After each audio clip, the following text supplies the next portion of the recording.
Hey team, Richard Tubb here with a very special episode of Tubb Talk, the podcast for IT consultants. It's International Women's Day, and within the managed service industry, we are very fortunate to have some of the most amazing women in the tech sector.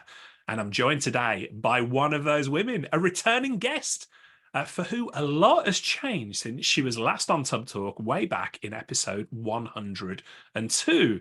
Back then, Nancy ran an MSP business, but since that time, she's exited the business and she was recently announced as the new head of community for next gen managed service platform SuperOps. Nancy, it's an honor to have you back on Tubb Talk. Welcome. Oh my God, thank you so much for having me, Richard. Oh, what an intro. Well, it's I genuinely a real honor. You and I caught up in person. I think it was in Las Vegas, wasn't it? A Yep. few months for the CompTIA ChannelCon event over there. But I think when I spoke to you there, correct me, you hadn't joined SuperOps at that point, had you? No, I hadn't. I was at the MSP that had acquired my MSP. Yeah. So I was still an MSP at that point.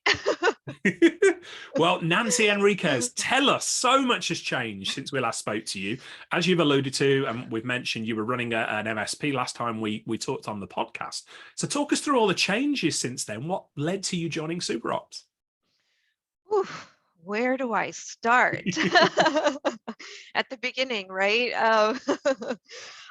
Well, when we had last talked, I was growing the MSP that I had founded with my partner, and we had, oh geez, so we had just sold our break fix business, and so we had launched what would be our second MSP, and this time we had focused in on our niche, on our ICP. We built a platform around them, including all the services. And so we got to a point where um, we were at a good place in growth, and that's when I talked to you on your show. And a few years later, life happens. And so there was some personal life changes that happened, and that eventually led me to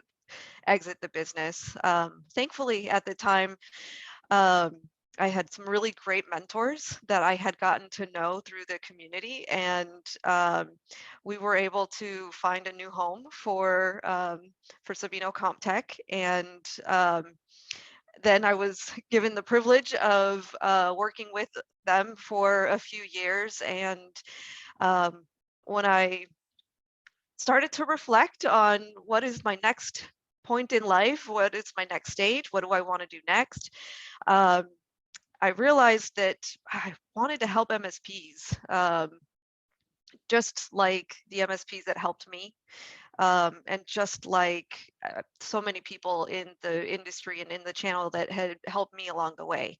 So I thought, oh, well, a good way to do that would be for me to do some consulting maybe.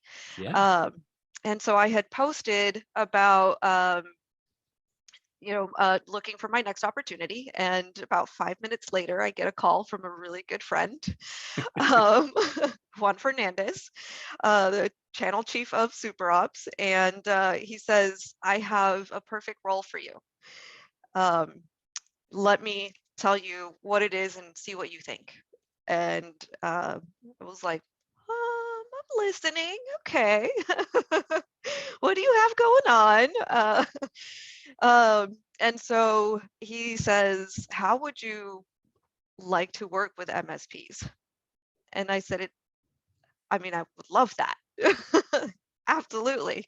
That's what I've been doing in my free time for my entire career, ultimately. And so when he said, this is the opportunity, it's head of community. And I said, that's interesting. I hadn't thought about that before. Yeah. And he said, and I said, well, who's the company? And he said, it's SuperOps. And when he said that, I was like, Oh, wow. So I don't know if many people know that, but at the same time that I had been on your show, I had also been a guest on their podcast. Yeah. And so I had been watching them, and um, I had enjoyed the brand and where they were going. So um, I didn't use them at the time for my MSP, and but I kept an eye on it, and I said, there's something here. So once it's ready, I think it's going to be something. And so I kept an eye on it. And when Juan said SuperOps, I said, I'm in. Done deal. When can I start? Um, and so basically, it was for me, it was a kismet moment that kind of brought me full circle. Oh, that's an amazing story, and many listeners will know, as you know, Nancy, I'm an advisor to SuperOps behind the scenes. I'm so grateful for the relationship I've got there. So when your name was mentioned as coming on board, I was like, yes, yes, yes, go for it. And honestly, I think not to put this too lightly, but you're the first of a number of people, really prominent figures in the industry, who are keeping an eye on SuperOps, and hopefully will join that sort of revolution there, because they are positively disrupting this industry in a really good way. And I think when I said it's a next gen platform, absolutely. And you mentioned one who we've not had on the podcast yet, and him and I, we've been texting saying, like, we've got to get you on the show, but it's International Women's Day, so if it was a choice between him and you, Nancy, we've got to go with the real star of the show here. I know that as well. Well, thank you for sharing, the background. I know you've been on a journey. You've got so much respect in the channel. So many people speak so highly of you. So SuperOps have done a really smart thing by bringing you on board there. And community like you, I love being in amongst the MSP. They're our people, aren't they? So, being paid to be out there and actually spend time with MSPs must be, a fabulous job for you. I'm going to get into that in a minute, but I guess we should rewind a little bit. So for anybody who's not familiar with SuperOps, in our listeners, perhaps, how would you describe what they do? Yeah, so SuperOps is the future of MSPs. So it is truly a unified platform for the operations of an MSP business. And what I mean by that is the largest pain point that I felt as an MSP, and that so many of my peers feel, is having to go to so many different tools and so many different steps in order to service one customer, to fix a problem that may take 15 minutes. It takes an additional 5 to even get there. So SuperOps is bringing that into one place and making that process so much easier, including tracking time and making sure that all of the automation is working for you and with you in so many ways, including the use of a sprinkle of AI. Yeah. That's how I like to put it. Yeah. And the Future. AI aspect, of course, when SuperOps, they're a fairly new company. I think I'll be right in saying it's maybe 3 years old at this point, maybe a little bit less than that.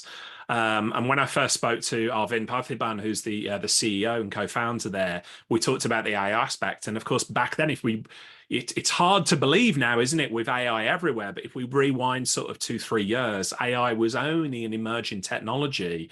But Absolutely. SuperOps are built from the ground up on that AI piece. So there's some really cool stuff Oh, coming yeah. out there. But I'll put you on the spot for a minute, if I may, Nancy. I noticed that, as the AI market has sort of exploded a bit, SuperOps, if anything, have sort of de-emphasized the AI part of the company name. Why is that? Ooh, that's a great question.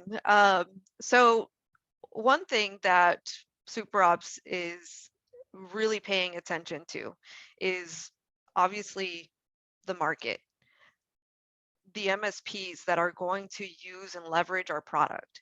And so when we look at AI and the explosion of it, there's a lot of talk about what the capabilities are. And we want to be responsible about that. Mhm. So, as you said, we've built the product from the ground up with AI.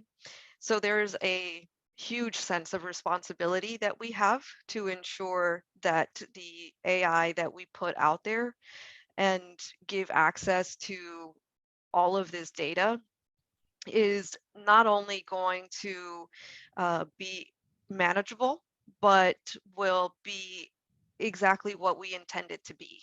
And so, in order for that to happen, we have to put in so many controls in place, and that takes time. So that's the reason for that. As a company, we understand the responsibility that we have, and the impact that we can have. And so because of that, as we step into the future, we want to make sure that it's a future that um, everyone can use and leverage to be successful with, and not create more problems. Yeah. So that's at least that's how I see it, and that's my take from the conversations that I hear from our teams, and um, what I am seeing in how the rollouts are coming out for our updates and our features and everything of that sort. So to me, it's more so about responsibility than anything else. I absolutely couldn't agree more. And my view has also been that as everybody in this marketplace rushes to add .ai to the end of their product, it's AI Yep. this, AI that. It's just an overused term, isn't it? And it's not AI in the general sense, machine learning, whatever you want to call it. Everybody's rushing, and I think it actually speaks to you as a company that you're saying, actually, we've got to this space with the AI side of things. We were different, but actually we're going to use it responsibly going forward as well. So kudos to you for that, and we will see how this whole AI thing plays out across the board, because there are a huge amount of questions, aren't there, about the Oh yeah. ethics of it. I'm seeing conversations on Reddit and other places at the moment about big AI companies who are screen scraping websites to grab information and things. And myself as a content creator, obviously that's a concern as well, that just your life's work is just going to be ingested and that. But let's not lose track. It can be used for huge amounts of good as well. So this is an Exactly. emerging market. So perhaps we'll revisit that conversation in just a few months, because it is moving at a fast pace, isn't it? So Oh yes, oh yes. I have a feeling that these conversations are it's just the start of it, right? So yeah, there's a lot in the industry when it comes to what MSPs are looking at and saying in terms of, what is hype, what do we believe, what is actionable and true. And so all of these things and all of these different perspectives when it comes to AI are something that, we need to pay attention to as vendors and as providers of the AI itself. So yeah. yeah, I believe that we're going to flesh out all of these conversations soon. Well, let's change tact a little bit from the machines, the rise of the machines, to the humans. And so, your new role, head of community, you are in amongst the MSPs. You're a former MSP yourself, very successful one. And now you're in amongst the MSPs. So, what does it mean, head of community? What does a day look like for you, Nancy? Oh, I love that question. So head of community, really, when I started to think about the role itself, I started to want to define it for myself. I wanted to define who the community was to me, first and foremost. And then I wanted to define what and how I could serve. Um, and that is ultimately how I am figuring out my role, I have Yeah, to say, because it is a new position for me. um, and so for me, head of community is keeping my ear to the ground. I am trying to make sure that I listen and hear what my community is saying. My community being um, not just our customers in SuperOps, but also the community, the MSP community at large, because I was a part of them. I grew up in this community, Yeah. literally. I joined right out of high school, so I've been in it quite a while.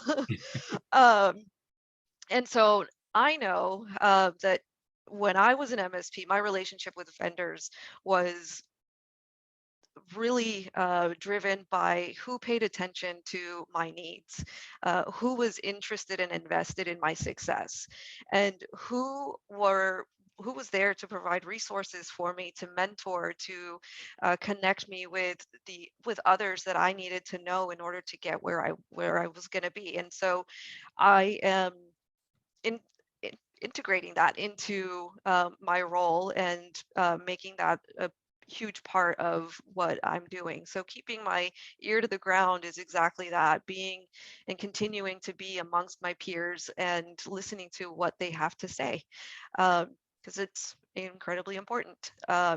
And not just what they have to say, but then also understanding what their pain points are as the industry changes, as we start to integrate AI into it as something huge as that, because it's not only going to affect the MSP market, but it's going to affect their customers. And so those are things that we're wanting to help, and I want to be able to say, hey, we've got those resources for you. It doesn't have to be as hard as it was for me back then, because there's an entire community of people that just want to help. And so that's another aspect of my role, is what I see as my role is bringing multiple communities together, because there's just a wealth of resources out there. And so if we can help one another, then it just makes everybody's life easier. Yeah, you mentioned that you've been in this industry pretty much, all of your adult life, and Yeah. I'm a little bit older than you. And going back to when I was running my MSP business, I was saying exactly the same things that you're saying now, which is, I couldn't have got this far without the community, and so it feels like part of the role now is almost giving back. But that sounds very altruistic, but the reality is, I think It is. we enjoy being in amongst those conversations and things, and and I think it's a really smart move, SuperOps, bring in a very successful former MSP like yourself on board to have those conversations, because I know one of the reasons, certainly this side of the pond in the UK, the SuperOps have made a lot of friends and influence people by not coming in and talking about themselves, by coming in and joining the conversation and listening to what MSPs are talking about. I was speaking to your colleagues Radhika and Matty, and they're talking about the Super Summit event, doing another one in London this year. And my advice to them was, you've built a really good reputation here, and these community events stand on their own, but also how you're integrating with the other communities there, because community, it's not just the SuperOps community, is it? You've got No. CompTIA, you've got Tech Tribe, you've got local groups, you've got all over the place and that. So, I spoke earlier on about you and I bumped into each other in Las Vegas at the CompTIA event. What do those other communities mean to you now in your role at SuperOps? Oh, for me, it's again, like I was saying, I what I want, or what my mission is within my role at SuperOps, is to bring all of these communities together. So I understand that each community has their own strengths and they have their own uniqueness. And so if we can just in by growing the knowledge and the understanding uh, of our channel and of our community, then it elevates everyone. And so Yeah. for me, is if somebody in one community doesn't know about another, where they can have additional nuggets of knowledge, or meet other people, then that is the way that we should go. So again, bringing the MSP world a little closer together, right? So that's ultimately what I think about when I look at these communities, because I learned so much from them. I learned so much from each of them in an interesting way, in a unique way. So for me, I understand the power behind being involved in and understanding who all the communities are. Yeah, So absolutely. So that's why. Yeah, it makes a lot of sense. You are what Bob Berg, who co-wrote the Go Giver, would call a connector. You know, lots of people have said you've got a great reputation in that. So again, yeah, I think you're going to provide a lot of value to the, not just the SuperOps community, but the MSP community as a whole, as you connect those different parts of the puzzle there, Nancy. So good, again, smart move from SuperOps here. So before we move on from SuperOps, it is International Women's Day. I want to talk a little bit about women in IT.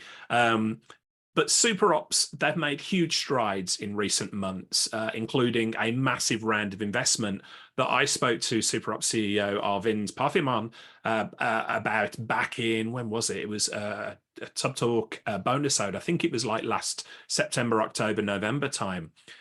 From your perspective, between, you looked at it as an MSP previously, now you're inside the business, what have been the most notable product improvements that you think we as the MSP community should be aware of? Ooh. So There's a lot, isn't there, I should say. So yeah. there are a lot. So I'm going to point out some of my favorites, because to me, they are the most impactful in an MSP business. And the first one is what we're calling Smart Tracker, and I'm giving a little preview here, I think. We'll keep it between ourselves if it's not supposed to be public. No, so it's coming out. It's launching soon. It's in beta at the moment. So there are some of our partners that are experiencing or seeing the differences now, or they can access it now. But the biggest problem that I had as an MSP was making sure that my techs were keeping and tracking time accurately. Oh And yeah. Oh yeah. so that understanding that pain point and the frustration that the techs feel in needing to go through so many steps in order to start tracking time, that to me was one of the largest improvements, or one of the largest, sorry, That's trying to go right. back. That to me is one of the best features that we are releasing at the moment. And the reason why is because not only can your techs start to track time in the sense of helping somebody, but also keeping track of additional time that you don't keep track of now. Or I didn't back then until I figured a way to do that, but it was a pain anyway. So I digress. Um, what so if techs are out on the field, one, what is the travel time? How much time are they spending getting to this customer? And if you're charging by the hour, are you charging enough to account for that time? So all of these little things that you don't really pay attention to, but you realize you lose time on, is what this feature is going to help on. And not just that, but it's done in a way where techs can easily do it without going anywhere else, and without getting frustrated, because it's time consuming to do so.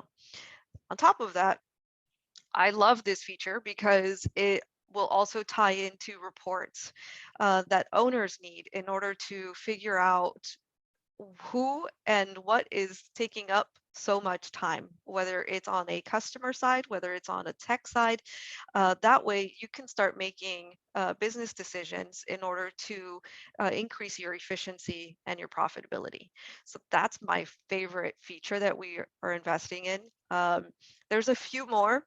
Um, Part of it is our network monitoring tool that's coming out. Part of it is out, it's new. And then we have additional features within that that are coming out, that we're rolling out. And so again, that being tied into the entire platform, including now accessing the ability to create or scripts for that, and so on and so forth. So the ability to be proactive, it increases so much more. So those are just some of it. There's a lot more coming, that if I talk about it, I think the product team is gonna like throw something at me, which I don't want. So we'll have to have another episode, maybe when Juan comes out. I think so, yeah. And like you, again, we're making light of it, but one of the reasons that I love doing the work with SuperOps behind the scenes and everything, and of course, other PSA RMM tools are available, but one of the reasons that I love seeing what the SuperOps development team are up to is there's such cool tech just around the corner. And again, if I rewind sort of when I ran my MSP business like you, it was like, why is nobody fixing this? These things are such a pain. You just talked about the time capturing and stuff. So there's some really, really exciting things coming. But as you say, maybe let's not steal Juan's thunder here. We've got to get him on the podcast soon. But I think, we've spoke about SuperOps enough for now. We want to get down to, the topic of the day. It's International Women's Day. We want to talk about the amazing women in tech, of which you are one, Nancy. So thank you for coming on the show to talk about it. When we last spoke, we talked about, some of your experiences as an amazing women in the technology scene, managed services especially. But if you reflect back from when you're an MSP to where you are now, and I know you've gone through a lot of personal growth in, in the recent years as well, what would you now say are some of the key strengths and perhaps unique perspectives that women like yourself bring to the managed service industry? I think that, um, one thing that I talk about a lot is the need for diversity, Mm. in so many aspects, not just the obvious ones like gender and the topics that we talk about normally, but also the diversity in personalities, in methods of thinking, and experiences. So I think that for me, joining the MSP community right out of high school, and growing up without a college education, and learning everything through peers, through others, through mistakes, and so on and so forth. Um, I think that what women add is the experience that no one else can understand besides a woman. Um, Mm.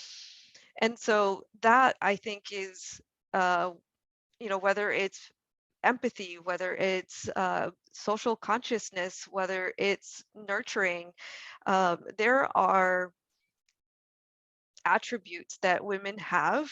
Men have it too, of course, but our experiences form those, ingrain that in us, and it creates a unique view into how we see the world. And so I feel like that is what I'm fully understanding, that my unique experience through the MSP world, and through owning a business have led me to see things in a completely different way.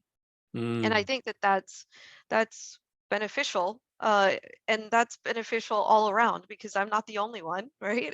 That has had an experience in life. We all do. And so I think that if we just tap into that a little bit more as people, that's something that will help all of us grow because it's strengths that we can see in others and that we can help each other with, that others may not have, and that's okay. And that just leads to a more collaborative environment and a collaborative community and a collaborative ecosystem, which we all need in order to survive. So that's how I think about it. And that's why I Yeah. think that it's important. It is important, and I think that's a powerful answer you've just given. I'll give an insight into, my team and I, we got together this morning quite early on. We've got a remote team that are based all over the world, lots of different personalities from lots of different cultures as well. So when you talk about diversity, one of the things we did was get together and talk about communication and understanding and having an open mind a little bit about, the different perspectives and different strengths people bring. So I think you've just put it far more eloquently than I ever could, Nancy. But I also, we mentioned that you've been in this industry since just coming out of high school, so pretty much all of your adult life. You've seen the role of women in the technology industry sort of evolve, but it feels like we're at a tipping point now. It feels like things are accelerating for the better as well. So how do you see the role of women in the tech sector evolving over the next, say, 5 to 10 years? I hope to see a lot more women in leadership. Um, that is one of the one of yet again one of my missions here. I think making sure that women are highlighted and talked about just as much as our male colleagues. Um, I feel that every stage should be diverse. It comes in so many different forms, but at the end of the day, I think that we'll start to see a lot more women in leadership across the board, whether it's, top leadership, whether it's in middle management or so on. And we're also going to start to see a lot more women-owned MSPs. Um, that's a given. And I have had the privilege of talking to many women MSPs, and I am I can't even tell you the pride that I feel knowing that there's so many more now than there was when I started, or in general. And so for me, realizing that there's this growing community of women MSPs, and women that are running MSPs or in leadership in uh, across our vendors and so on and so forth, is, to me, that speaks to the fact that we are going in the right direction, but we still have a little further to go. Oh And yeah. we have a lot of ways to go in understanding how to support these women, and how to uh, also understand their perspectives and their struggles and what they need in order to be successful in their roles. Yeah. That's I think where we are still working on. We're still work in progress in that sense. I think so too. I've interviewed, we like to shine a light on the most amazing women in tech on this podcast for the reason you've just spoke about. There's so many, exceptionally talented, successful, inspiring women out there. Actually, and it's interesting, Nancy, when I ask people like yourself to come on the podcast, and they go, "Well, why me?"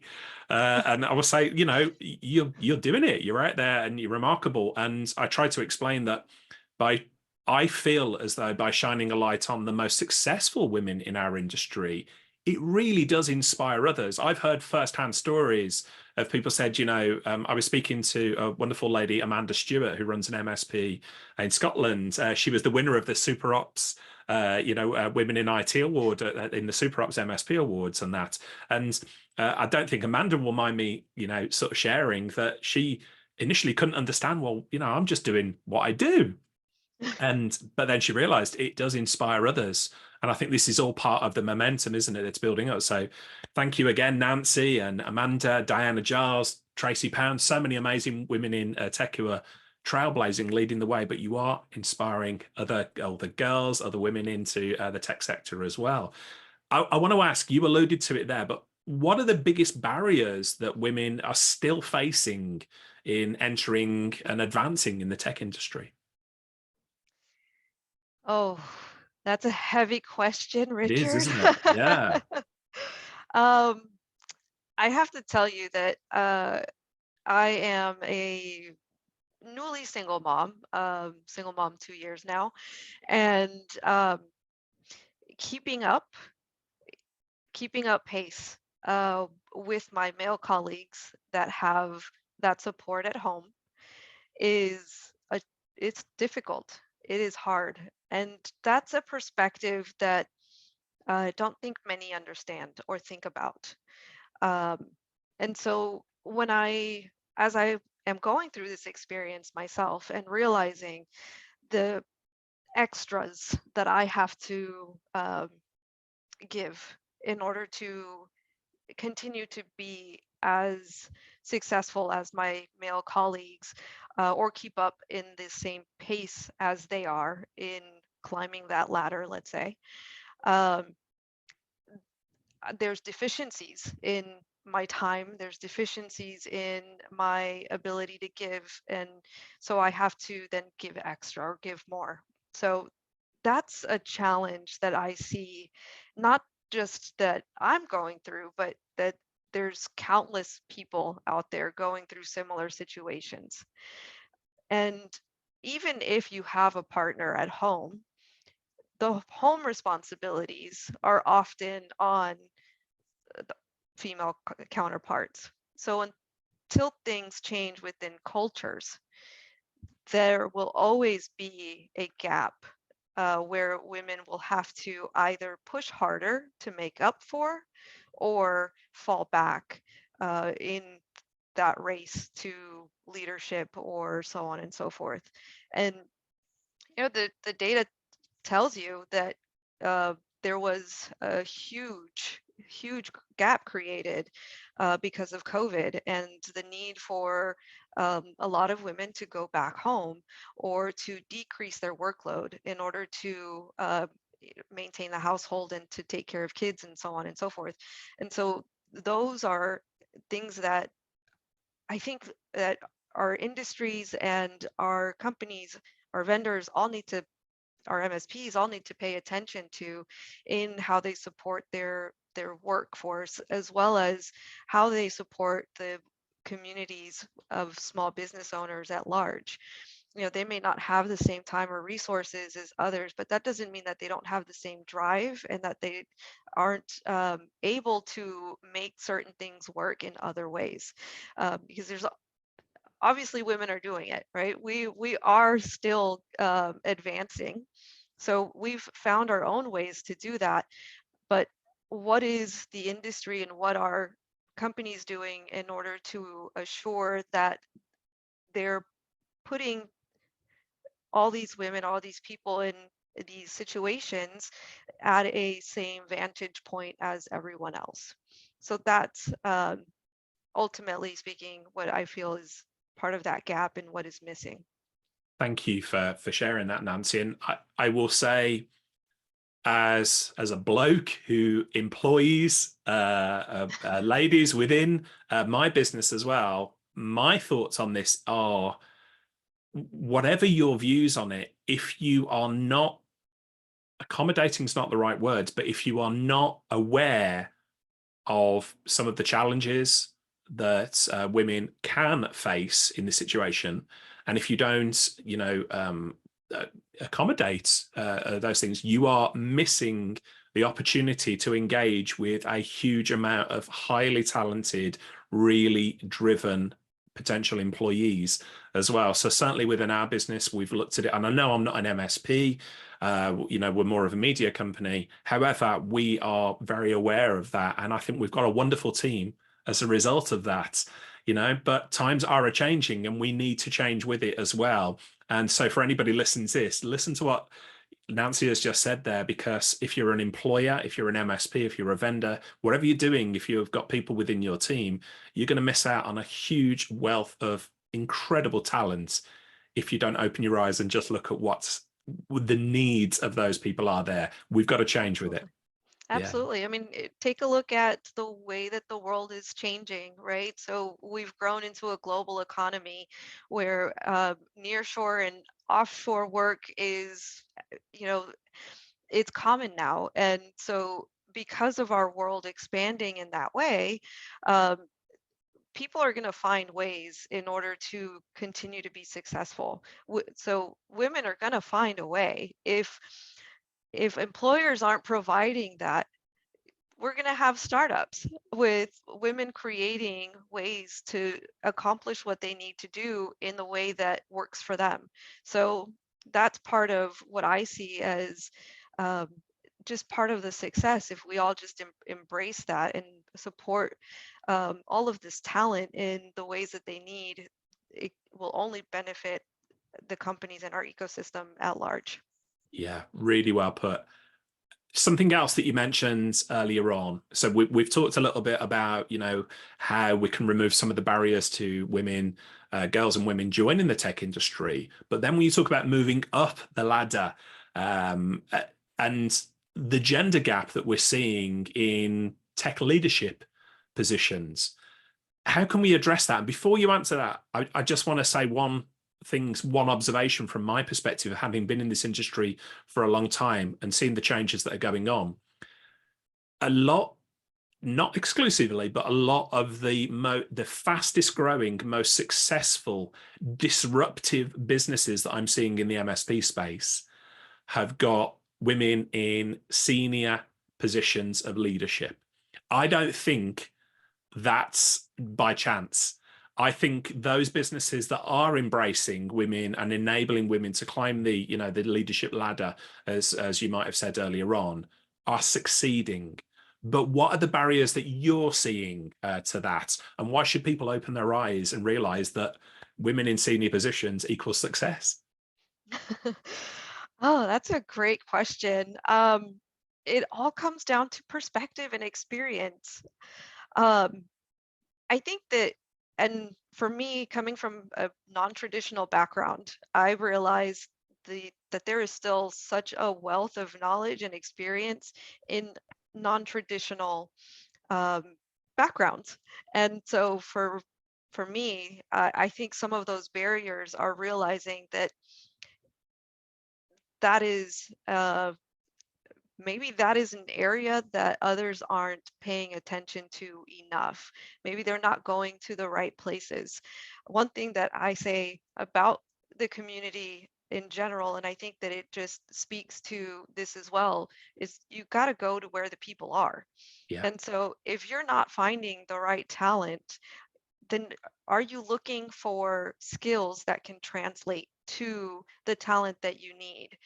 Because at the end of the day, if you don't have a different perspective in your leadership, then you are not going to be able to keep up with the change in the world at large, which influences how people buy and how people sell and how people, um, who they want to do business with. So I think all of those things need to be looked at and seriously considered, not just as a program to try and uh, appeal to certain ways, but actually get out there and find the talent that you need.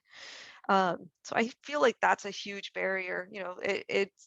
It's asking people to get a little bit outside of their comfort zone in terms of how they have been doing things for so long.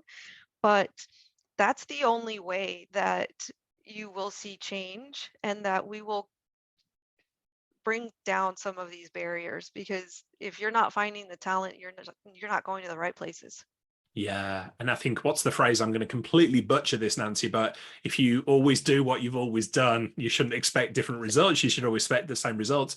I was speaking to, a company that I advised recently about, finding the best talent to join the business. And they were saying, we just can't find it, but they were moving in the same circles that they've always moved in. And it was like, okay, let's think about this, think about, and us as a business and me as an individual in my sort of personal and professional growth. One of my goals this year is adventure, to move in different circles, to put myself in situations and communities and other places where people don't know who I am and I don't know who they are, and just learn from it there. So I think what you say is, has got a great deal of merit. See, there's lots of communities you could join. There is. It's not just one community. There are lots of communities out there. So, so we've talked about some of the, perhaps the challenges, things of that nature. Let's be positive now, because there are a lot of organizations out there. We've mentioned a number of them already, but which initiatives, which organizations are working to effectively promote not just women in tech, but inclusion, diversity in tech and the managed service space? Are there any names that spring to mind? Oh my goodness, there are so many. There are so many organizations. I'm going to start off with one organization that is near and dear to my heart. which is Nerdy Girl Success. I served as their board president for a couple years when they were first starting, and it has grown tremendously since then. And they are doing everything they can to educate girls in between the ages where usually they drop off in terms of interest in science and technology. And so that is an important organization to support because of that work that they're doing at that crucial age. Um, Beyond that, there are so many communities that are working on that. I know CompTIA has diversity and inclusion. They have a DE&I list as well that they serve. Channel Futures is also has a DE&I list as well that are shining a light on these topics. Um, I mean, there's women in tech. I can list so many. Well, uh, we will include all of the organizations, the initiatives you mentioned in the show notes for today's episode. So if you're out going for a walk, listening to this, or you're driving, don't worry about scribbling it down. We've got you back. So don't worry about that. You mentioned as well about these initiatives, encouraging, removing the barriers, encouraging young women, girls who are interested in pursuing a career in IT. What advice would you give them, Nancy? Because you've been, as I said at the top of the conversation, you've been there and you've done that, and you're now on a different stage of your journey. What would you say, given your experience, for younger girls who are looking to join the IT industry? oh, I would say if um, if you feel like you can't, you should. Uh, that's the one thing that I would definitely say. As I started again, I can't repeat enough how the community itself has helped me and guided me and been there for me. And so that's what I suggest as well. It is important to find allies. It is important to find a mentor. As you said earlier, it is important for women that are in positions to be able to shine themselves so that others can see. Because as someone that was so young and starting off my career, I barely saw any women, and when I did, for me it was like, oh my God, I'm now a super fan. um, because even as far back as being 7 years old, I remember seeing Selena, my favorite artist, on stage, which is she was a Latina Tejano singer in a male-dominated industry, and she was able to overcome all of that and shine her light and create an example for others to say, hey, I can do that because I see her doing that. And so it folds back into the same thought frame. And so for girls that are starting out, don't be afraid to reach out to those women that you see. Ask for help, to ask for resources. One of my very first connections in the industry, when I finally was got brave enough to say something, was to Chris Blackman. Um, and for those that don't know Chris Blackman, she is also a community leader in the MSP space. And um, I reached out to her with an email that said, uh, channel partners chicken, because I was at that event and I was too afraid to go up to her and talk to her. And that connection, that single connection, just spread everything else. She was basically the spark that started it all for me in this industry, I like to say. And so being brave and reaching out, finding those people that want to help you along the way is crucial. And whether it's another woman, whether it's an ally and a male, just reach out and get that support that you need. Join the communities and be a part of it, because it makes a tremendous difference. Oh, amazing. That's absolute gold. Don't try to do it on your own, folks. Whatever background you're from, whatever your gender, anything, that's just don't try and do it on your own. And I think your experience will probably match up with mine, Nancy. Just an assumption that there is perhaps an assumption, isn't there? When I started out in this industry and I looked at the great and the good, I was like, wow, that, oh, they'll be too busy to speak to me, or Yep. I'm not at their level, or I couldn't have the conversation. My experience has been exactly the opposite, where I've reached out to my heroes and they have given freely of their time and experience. They've mentored me, they've coached me, they've given me, it's just been amazing. So I think we work in an incredible industry, and long may that continue, where people want to help one another. And now there's going to be people, you said Chris and others gave you, a leg up and helped you with advice and mentoring. And now people are going to be listening to you, Nancy, and they're going to see you on stage, and they're going to be looking to you. And I know you're an incredibly approachable person as well. So if you're listening to this, feel free to reach out to Nancy or any of the remarkable people we've mentioned, because you will find they are, really helpful and really accepting. So do so. Don't stand on ceremony. Exactly.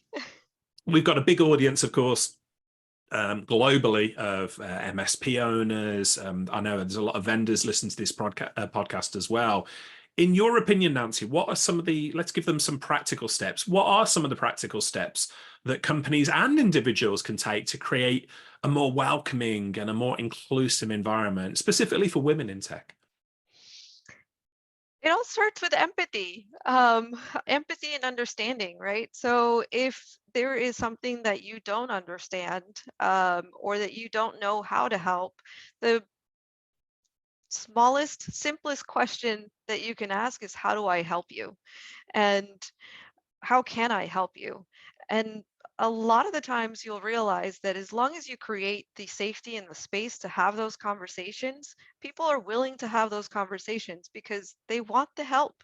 And there's people that also want to help. So it's just a matter of bridging those communications and getting those conversations started. I think that is biggest, the biggest roadblock that I see is just getting those conversations started in a way that are productive, where one is willing to listen and understand, and the other is willing to speak. And so I think once we start to do that more comprehensively and more empathetically, it's going to start to change the world. Yeah. Now, this episode goes out on International Women's Day. We've already mentioned some of the most amazing women in the tech space, including yourself, Nancy, but now's your chance. Let's give a shout out. Who are some of the women in our space who have inspired you? You mentioned Chris Blackmon. Let's give a shout out for some of these amazing women. Oh my goodness. There are so many. Let me start off. I already said Chris. Marissa Maldonado, an MSP I just recently met. She is incredible. I am behind her vision 100% as she's growing her MSP. Phenomenal. Everybody should follow her. Jennifer Santos, and also an MSP that is starting out her journey, and I'm looking so excited to meet her and to work with her and all that. Oh, there's so many. Justine Anderson, there's Michelle Accardi, Lion Guard CEO, Michelle McBain. Um, oh man, so many women. Did I say Dawn Sizer now? Oh, Rebecca Woods. There are so many inspiring women out there. I feel like I don't have enough time to list them all.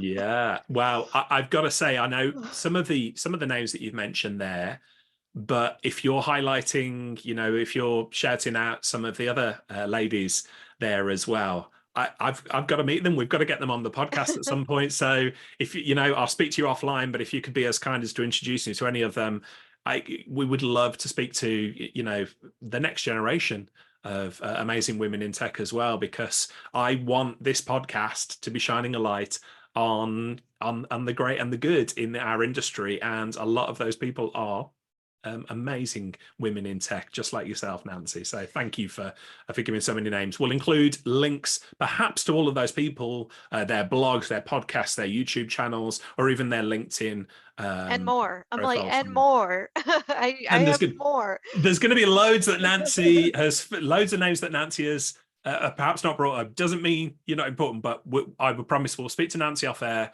And perhaps when you're on the aeroplane later on, or when you're traveling in the car, Nancy, and the more names come to you, let us know. Drop me a text with them, and we'll include them in the show notes as well. Because I think it's really Absolutely. important we give a shout out today, especially today. I do want to one special shout out to Nicole James, who just joined our team on the US side, and I want to welcome her. She is uh, such a bubbly person, and everybody needs to meet her. You will fall in love with her just as much as I did. She is great, up and comer, and she's going to do fantastic in this industry. So make sure to follow her. You heard it here first, folks. You heard it here first. So, Nancy, look, you have been an incredible guest. You were an incredible guest last time you came on, and I speak from the heart now. I think you are such an inspiring woman, such an inspiring person. Full stop. So thank you for sharing your journey with us so openly and honestly as you have. You've been an MSP, you're now rocking the vendor world, and all the time you're making the managed service industry better. So thank you for being awesome. And I know there's going to be some first-time listeners to the show, perhaps weren't aware of your work before, who are going to be big fans now after listening to you speak. So if anybody listening wants to continue the conversation with you, what's the best way for them to find you online? Yeah, so LinkedIn online, Nancy Henriquez. I'm sure you can find me. You can also find me on Instagram because that's usually where I like to hang out on my free time. um, and beyond that, you can email me anything. I literally put my cell phone out there for anyone that needs to text me or call me whenever they need something. So I can do that as well. Absolutely. We'll include all of Nancy's details in the show notes. So you can go to tubblog.co.uk to find all the details from this episode. And for the benefit of listeners, I should say, we've produced a special ebook celebrating some of the most amazing women in tech. It features Nancy as well. You can download it at go.tubb.co/women in tech and go and check it out. It is a wonderful ebook. Nancy, you are incredible. Thank you for coming on today. I know as well, I'll give a little insight for listeners as well. You're just about to jump on a plane and run off and meet some partners and travel and things like that. We were saying just before we jumped on air here, you work really hard. You do. And so I so appreciate you giving up the time to speak to me today. So thank you for being awesome. And I hope I see you out there on the road in person at some point really soon. Absolutely. And thank you so much for having me, Richard. You have been an incredible friend and mentor all along as well, so and ally, and so thank you very much for all you've done as well. Thank you, Nancy.